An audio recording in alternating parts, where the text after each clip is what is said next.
saboda ku ne zuciyoyin tafiyar abba gida gida. Na ɗauka mai sa waƙa zai sama waƙar abba gida gida a hamansa.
Muna gode muku kwarai da gaske da sunan Allah mai jin kai mai rama nake kaddamar da wannan ba da tallafi ga mata 5,500 wanda suka fito daga ƙananan hukumomi 44 na wannan jiha, waɗanda kuma a wannan lokaci za mu ba kowace da take wannan wuri zuzurutun kuɗi naira 50,000 insha Allah da wasu.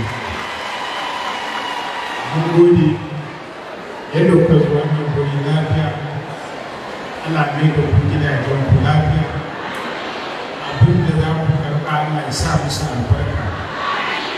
Duk sana'o'in da za ku zaɓa ku yi Allah ya ɗaukaka ya bunƙasa ta ta saka kuma nan gaba za ku nemi ku ba wa wasu ‘ya'yanku da jikokin ku mata ko ƙannan ku tallafi domin su masu samun sauƙin kawo.